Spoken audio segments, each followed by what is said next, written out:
TSE tem placar de 3-1 para tornar o ex-presidente Jair Bolsonaro inelegível. A decisão fica para amanhã. Documentos revelam que a Polícia Militar ignorou o alerta da chegada de ônibus a Brasília na véspera de 8 de janeiro. E você vai ver também.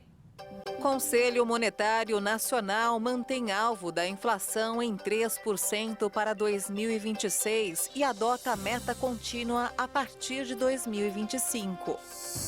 Calor extremo provoca a morte de pelo menos 16 pessoas no centro-sul dos Estados Unidos. Grupo mercenário Wagner não vai mais lutar na guerra na Ucrânia. Casa dos Sonhos da Barbie vai estar disponível para aluguel em Malibu, nos Estados Unidos. Agora no Jornal das 18h30.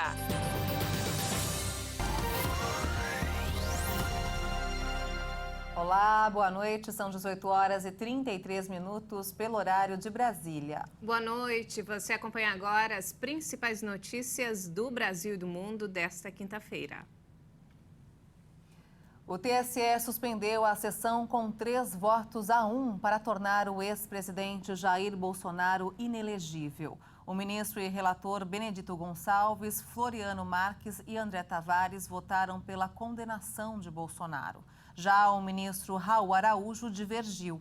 O julgamento vai retornar amanhã, sexta-feira, ao meio-dia, e outros 3 ministros ainda vão votar.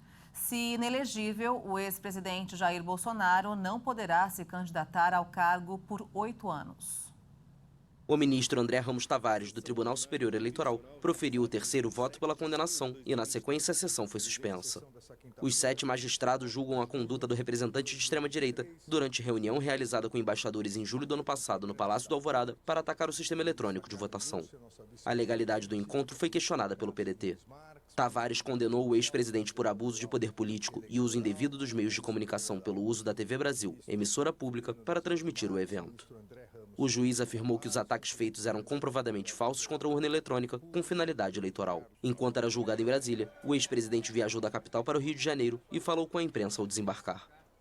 Agora, lamentavelmente, falar em vacina, falar em voto, falar em projeto, falar em urna, né? Falar em projeto da dita lei da censura passou a ser crime no Brasil. Bolsonaro ainda apontou caminhos sobre seu futuro na vida pública após o julgamento. Se eu estiver fora do jogo político, eu vou ser um cidadão, talvez um bom cabo eleitoral. Tarcísio seria um bom nome? Tem vários bons nomes por aí, mas eu acredito até o último segundo na isenção e num julgamento justo, sem revanchismo por parte do TSE. O ex-presidente defende que é inocente. Segundo ele, não houve nenhum crime ao se reunir com embaixadores e tirar seus direitos políticos por abuso de poder político é inexplicável. Documentos entregues à CPMI apontam que a Polícia Militar ignorou alertas da chegada de ônibus ao Distrito Federal às vésperas dos atos de 8 de janeiro e não aumentou o seu efetivo para conter possíveis invasões. O relatório mostra que a Agência Nacional de Transportes Terrestres começou a enviar avisos à PM sobre caravanas de manifestantes 2 dias antes dos atos. A CPMI, a Polícia Militar, informou que não acionou todos os seus efetivos porque o aviso chegou depois do fim do expediente. O presidente Lula autorizou mais 300 milhões de reais para o programa de descontos para a compra de carros populares.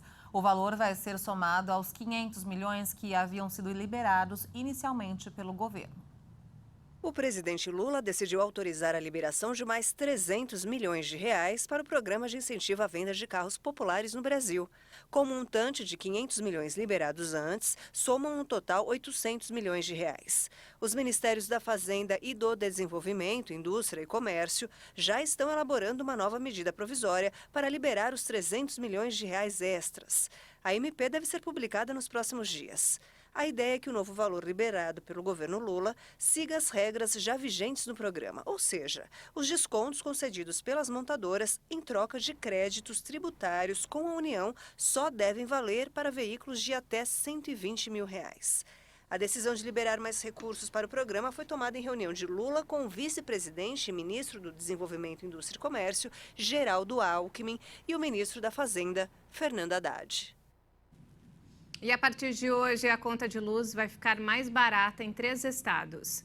A Agência Nacional de Energia Elétrica anunciou a redução de até 14,42% nas tarifas da Enel em São Paulo, da Energisa Tocantins e da Companhia de Energia do Paraná.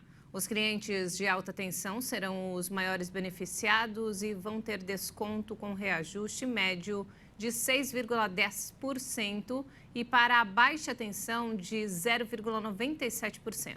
Para as residências, a diminuição tarifária vai ser de 0,91%. A medida vai beneficiar mais de 8 milhões de empresas e residências nos 3 estados. Impostos federais sobre a gasolina e o etanol ficam mais altos a partir de hoje. Isso acontece porque a medida provisória que fixava alíquotas menores de tributos federais para esses combustíveis perdeu a validade porque não foi votado pelo Congresso. De acordo com a Associação Brasileira dos Importadores de Combustíveis, o aumento na tributação é de 34 centavos no litro da gasolina e de 22 centavos no litro do etanol. Isso quer dizer que para a gasolina, a tributação subirá de 29% para 35,3% e para o etanol, de 12,9% para 18,8%. Esses aumentos já estavam previstos, mas aconteceriam a partir do dia 1º de julho, próximo sábado. Porém, foram antecipados aí em 2 dias. É sabido que a gente veio de um período ali inflacionário, ali crônico, né, principalmente no período de pandemia e pós-pandemia. Nesse sentido, né, o governo passado gerou uma série de medidas atenuantes da inflação, e isso se deu por meio de redução dos impostos, desoneração dos impostos, uma vez que, principalmente os impostos ali advindos dos estados, ICMS, pesam muito, né, ali na formação do preço. Assim foi feito, e isso significa que o governo estava abrindo mão, né, de sua arrecadação para que os preços, em geral, ao consumidor reduzissem, uma vez que a nossa matriz de transporte ela depende muito do combustível, né? O frete, o diesel, dado que nossa matriz é rodoviária. Isso afeta, inclusive, os preços, né, no consumo final, hipermercados, supermercados. E assim foi feito. Agora, na medida que baixou a inflação, você tem a queda do preço do petróleo, então precisava se fazer a reoneração, né, e refazendo ali a receita do governo.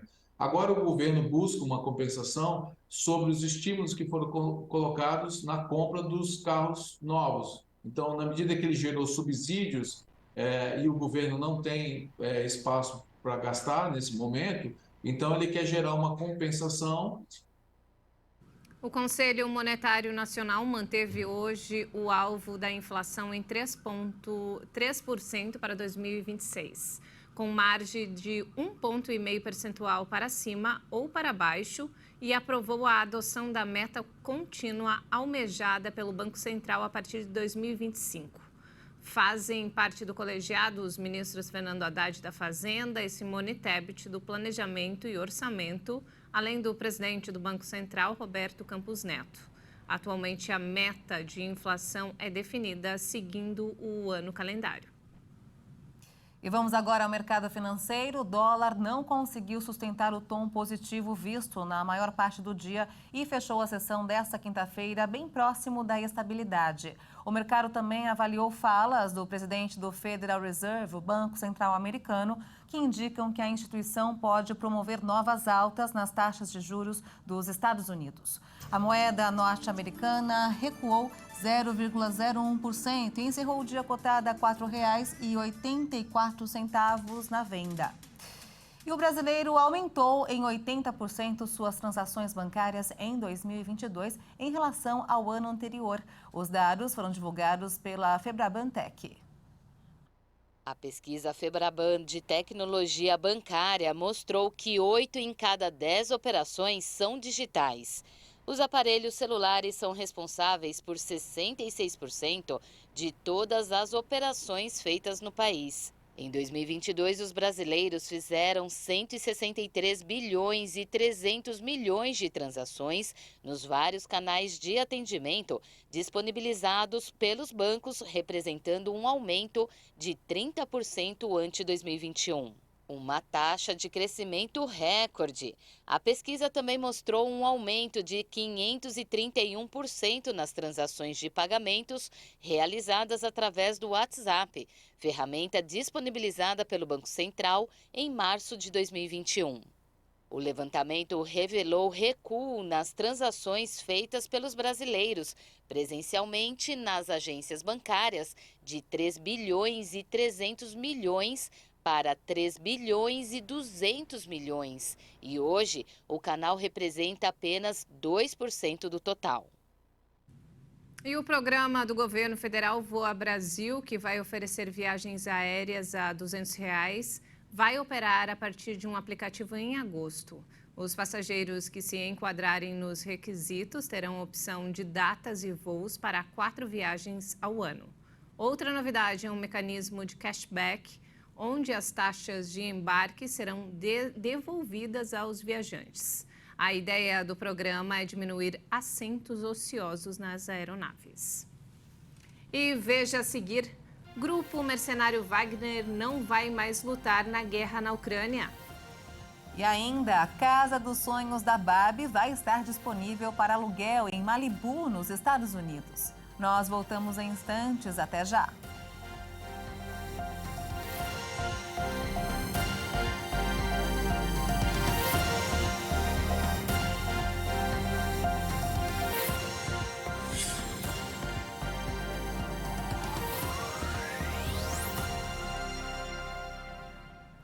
Estamos de volta, 18 horas e 46 minutos, pelo horário de Brasília. E vamos agora direto ao Rio de Janeiro com informações desta quinta-feira com o nosso repórter Anderson Nascimento. Boa noite, Anderson.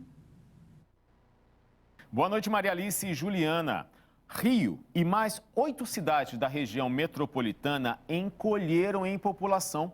É o que aponta o censo. Na quarta-feira, o Instituto Brasileiro de Geografia e Estatística, o IBGE, divulgou o número do censo 2022. Ao todo, 27 municípios do Rio viram sua população diminuir nos últimos 12 anos. 9 das 22 cidades da região metropolitana do Rio foram as que mais perderam população. A capital sofreu com a maior queda populacional do estado, em números absolutos, 109 mil pessoas. Já a cidade de São Gonçalo teve o índice proporcional de 10,3% a menos comparado aos números de 2010. Apesar das estatísticas, o estado do Rio teve um aumento de 0,40% da população. E nesta quarta-feira, a Prefeitura do Rio lançou o Fórum Municipal das Cooperativas e Associações de Catadores de Lixo. A ideia é que os encontros sirvam para gerar demandas a partir dos debates sobre o tema. Mesmo enfrentando condições de trabalho adversas, catadores são responsáveis por cerca de 90% da reciclagem no Brasil e realizam uma atividade essencial para a sustentabilidade e a salubridade das nossas cidades. E o presidente da Câmara de São Gonçalo, Alessio Breda Dias,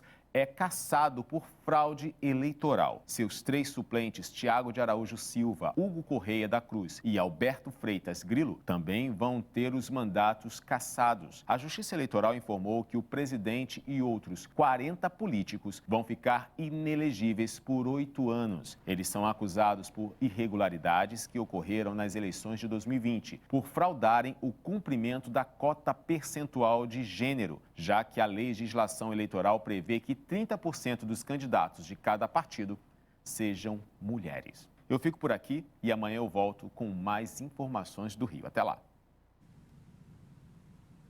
Anderson, muito obrigada pelas informações. Uma ótima noite para você. Obrigada, Anderson, e até amanhã. E olha só, os casos de diabetes vão aumentar em todo o mundo nos próximos 30 anos, se nenhuma ação for tomada, de acordo com um novo estudo global. É isso mesmo, e as perspectivas são preocupantes, com a possibilidade do número mais do que dobrar até 2050. Mais de 1 bilhão e 300 milhões de pessoas. o equivalente a quase toda a população da China ou da Índia. É o que indica a Universidade de Washington, nos Estados Unidos, como estimativa para o número de pessoas no planeta com diabetes daqui a 3 décadas. São homens e mulheres como a Cida, que convive há 30 anos com a enfermidade. As coisas que eu sabia de histórico familiar é que tinha sede, que passava mal, né? Sudorose, que eu vim conhecer agora, há pouco tempo, né? Com a hipoglicemia. Que se abaixa o diabetes, se passa mal. Se aumenta muito, você entra em coma, passa mal. Da demência, né? Você esquece onde você está, daqueles lapsos de memória, né? Infelizmente, o diabetes é uma doença que causa poucos sintomas no início. Ele só vai causar muitos sintomas quando ele já está muito avançado. Por isso é uma doença perigosa. Então, para a gente detectar, normalmente teremos que fazer exames de rotina. Então, se você tem mais de 45 anos, você tem que fazer um exame de glicose pelo menos anual. Ou se você tem algum fator de risco, história familiar de pacientes com diabetes, obesidade, sedentarismo, você deve fazer exames precoces, principalmente de glicemia de jejum. A insulina é produzida pelo pâncreas e é responsável pela manutenção do metabolismo da glicose, e a falta dela provoca o diabetes. A alta taxa de açúcar no sangue ou hiperglicemia de forma permanente é a principal característica da enfermidade. Então, normalmente o diabetes tipo 2 ele é associado a uma história familiar, uma genética, associada a maus hábitos. Então, aumento da gordura abdominal, aquela gordura que chama visceral, que é inflamatória, maus hábitos, consumo excessivo de carboidratos simples, bebidas açucaradas como refrigerante. Então, a diminuição desses alimentos inflamatórios, que aumenta essa gordura visceral, ele pode sim ser um preventivo à diminuição do risco da possibilidade do diabetes tipo 2. Ser diabético exige uma rotina com muita dedicação e disciplina. Olha só a quantidade de medicamentos que a pessoa que tem a doença deve tomar diariamente. Além disso, não é nada fácil resistir aos sabores de bolos, doces e outras delícias. Mas está surgindo uma esperança para os pacientes com diabetes em todo o mundo. Um estudo publicado na principal revista digital da endocrinologia mundial busca a cura baseada em terapia genética. Segundo o artigo, os cientistas britânicos descobriram terapias genéticas que permitem às células do corpo combater e até curar a doença. O tratamento é realizado através da reprogramação do sistema imunológico, que interrompe o ataque e a destruição das células beta do pâncreas, que produzem insulina. Assim, o diabetes tipo 1 pode ser prevenido ou retardado no futuro. Quem ficou empolgada com a novidade é a Cida, que sonha em um dia ser curada do diabetes e poder, enfim, comer o que quiser. Ela já até imaginou como seria esse momento.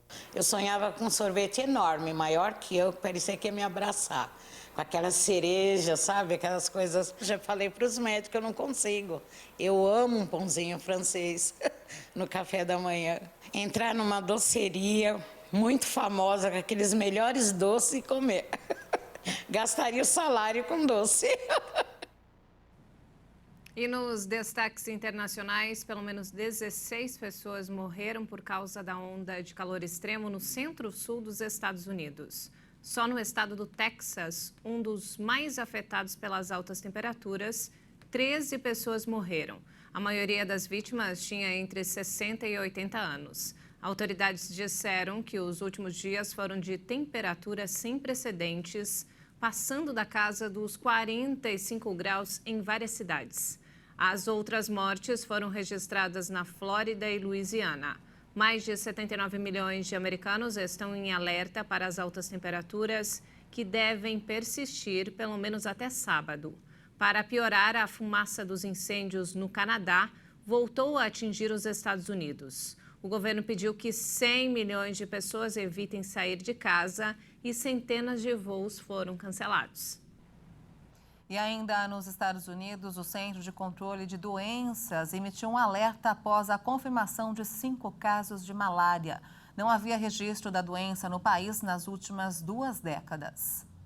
O Centro de Controle de Doenças informou esta semana 5 diagnósticos da doença, 4 na Flórida e 1 no Texas. As infecções transmitidas por mosquitos nos 2 estados não parecem estar relacionadas. As autoridades disseram que outros possíveis casos estão sendo investigados e pediram à população que elimine a água parada, onde se formam os criadouros do mosquito. O órgão esclareceu que, apesar desses casos, o risco de transmissão local da malária permanece extremamente baixo nos Estados Unidos. A última infecção local por malária no país foi detectada em 2003, quando 8 casos foram identificados em Palm Beach, na Flórida. Quase todos os casos de malária nos Estados Unidos são importados por pessoas que viajam para países onde há transmissão da doença. E falando agora sobre o conflito no leste europeu, o grupo mercenário Wagner não vai mais lutar na Ucrânia depois que o chefe se recusou a assinar contratos com o Kremlin.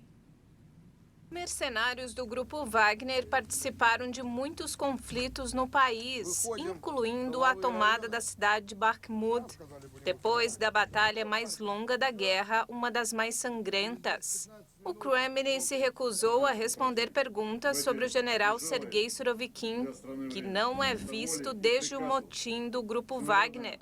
Uma reportagem do New York Times revelou que Surovikin, vice-comandante das tropas russas na Ucrânia, sabia antecipadamente da rebelião e, segundo as fontes, não fez nada para impedi-la.